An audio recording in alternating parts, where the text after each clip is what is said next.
ஓமபுரி என்ற ஊரில் சுந்தரம் என்ற ஒரு கார் ஓட்டுநர் இருந்தார்.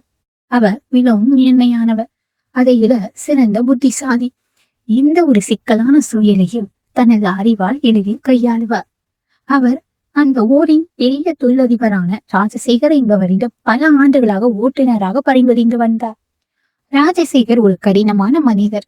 எல்லாவற்றிலும் கச்சிதம் எதிர்பார்ப்பார். ஒரு நிமிடம் தாமதமானால் கூட கோபப்படுவார்.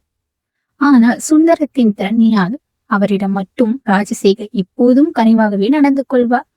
அன்று ராஜசேகருக்கு ஒரு மிக முக்கியமான தொழில் ஒப்பந்தம் கையெழுத்தாக வேண்டிய நாள். அந்த ஒப்பந்தம் கிடைத்தால் அவரது நிறுவனம் அடுத்த நிலைக்கு செல்லும். அதற்காக அவர் பக்கத்து நகரத்திற்கு செல்ல வேண்டியிருந்தது. சுந்தரம் சரியாக 10 மணிக்கு நாம் அங்கு இருக்க வேண்டும். என் வாழ்நாள் லட்சியம். வழியில் எந்த தடங்களும் வரக்கூடாது. புரிந்ததா என்றார் ராஜசேகர். நிச்சயமாக ஐயா, கவலைப்படாதீர்கள் என்று கூறி காரை கிளப்பினார் சுந்தரம்.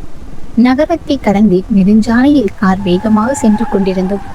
திடீரென காரின் இன்ஜினிலிருந்து ஒரு விசித்திரமான சத்தம் கேட்டது. அடுத்த சில நிமிடங்களில் கார் மெலிந்து நின்று போனது. சுந்தரம் இறங்கி பார்த்தபோது இன்ஜினிலிருந்து ஒரு சிறிய பழுது ஏற்பட்டிருப்பது தெரிந்தது. ராஜசேகர் பதற்றமானார். சுந்தரம், என்ன ஆச்சு? இன்னும் அரை மணி நேரத்தில் நான் அங்கே இருக்க வேண்டும். இந்த பக்கம் ஒரு ஆள் நடமாட்டம் கூட இல்லையே, இப்போது என்ன செய்வாய் என்று கத்தினார். சுந்தரம் பதற்றமடையவில்லை. அவர் சாலையின் இருபுறமும் பார்த்தார். தூரத்தில் ஒரு பழைய பட்டறை தெரிந்தது. ஆனால் அங்கே யாரும் இல்லை. சுந்தரம் தன்னிடம் இருந்த சிறிய கருவிகளை வைத்து பார்த்தார். பழுது சரி செய்ய இன்னும் கூடுதல் நேரம் எடுக்கும் என்று புரிந்தது.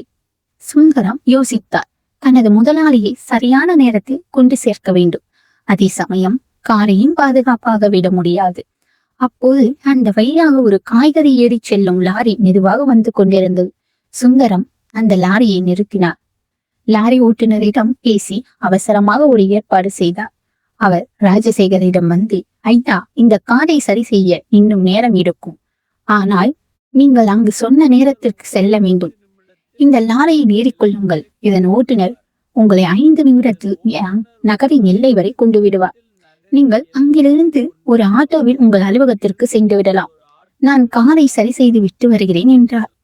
முதலில் தயங்கிய ராஜசேகர் காலத்தின் அருமை கருதி அந்த லாரியில் ஏறிச் சென்றார். அவர் கிளம்பும் முன் சுந்தரத்திடம் கார் பத்திரமாக இருக்கட்டும் என்று சொல்லிவிட்டு சென்றார். ராஜசேகர் சென்ற சிறிது நேரத்தில் அந்த வழியாக 2 மர்ம நபர்கள் மோட்டார் சைக்கிளில் வந்தனர். அவர்கள் சுந்தரம் தனியாக இருப்பதையும் அது ஒரு விலை உயர்ந்த கார் என்பதையும் கவனித்தனர். கார் பழுதாகி நிற்பதை அறிந்த அவர்கள் சுந்தரத்தை மிரட்டி காரில் இருந்த லேப்டாப்பை மற்றும் ராஜசேகர் மறைத்து வைத்து சென்று ஒரு சிறிய பெட்டியை பறிக்க முயன்றார். சுந்தரம் அந்த பெட்டியில் முக்கியமான ஆவணங்கள் இருப்பதை அறிந்தனர். அவர் பயப்படாமல் ஒரு தந்திரம் செய்தார். ஐயா, என்னை கொல்லாதீர்கள். இந்த பெட்டியில் ஒன்றும் இல்லை. ஆனால் காரின் பின் சீட்டுக்கு அடியில் ஒரு ரகசிய லாக்கர் இருக்கிறது. அதில் நிறைய பணம் இருக்கிறது. நான் அதை திறந்து தருகிறேன். திருடர்கள் ஆவலோடு காரின் பின் கதவுகளை திறந்தனர். சுந்தரம் அவர்களை உள்ளே குனிய சொல்லிவிட்டு இன்னல் வேகத்தில் காரின் பின் கதவை மூட்டி திருடர்கள் காரினில் சிக்கிக் கொண்டனர். கண்ணாடிகள் வளமாக இருப்பதிலும் அவர்கள் உடைக்க முடியவில்லை.